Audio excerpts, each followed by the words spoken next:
Good luck. Triple points na tayo, kaya kamay sa mesa. Top 4 answers. Anong karaniwang reklamo ng parents sa damit ng anak nilang teenager? Sige. Maiksi. Maiksi. Nandyan ba yan? Top answer. Pass or play? Play. Let's play the final round. Si Joey G, anong karaniwang reklamo ng parents sa damit ng anak nilang teenager? Lokot. Lukot. Hindi maiksi. Lukot-lukot. Nandyan ba yan? Oo. Ano pa kaya, si Mark? Karaniwang reklamo ng parents sa damit ng anak nilang teenager. Madumi. Dumi. Nandiyan pa si Madumi. Pwede. Ano pa, Sir Tat? Karaniwang reklamo ng parents sa damit ng anak nilang teenager. Nakakalat. Kalat-kalat. Kung saan nagbihis na doon na mismo nilalagay. Kalat-kalat. Nandiyan ba yan? Wala. Hadal na, hadal. Isang tamang sagot lang, Sir Neil, ha?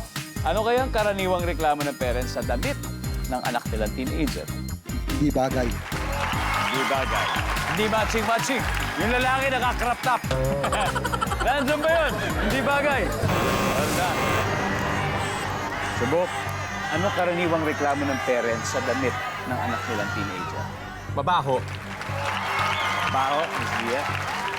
Ano yung, masyadong mababa yung cleavage. Oh, so, ano yung tawag doon? Revealing. Masyadong revealing. Revealing. Di ba yung tawag doon? Revealing. Di ba? Miss Pinky? Maluwag. Maluwag. Hip-hop, hip-hop. Gusto ko yung mga pantalon, di ba? Lalo, magbabalikan dati. Pwede. Miss Celeste, isang tamang sagot lang. Karaniwang reklamo ng parents sa damit ng anak nilang teenager. Maluwag.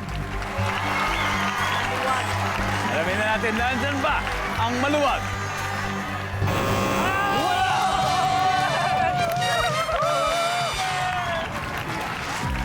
Tignan muna natin yung number 2. Ano yung number 2? Yan, we're revealing. Ano ba yung number 4? Masyadong mahal. Ang ating final score, Joey G and the Hennies, 502 points. OPM Icons, 80 points. Maraming salamat po sa inyo. Thank you very much.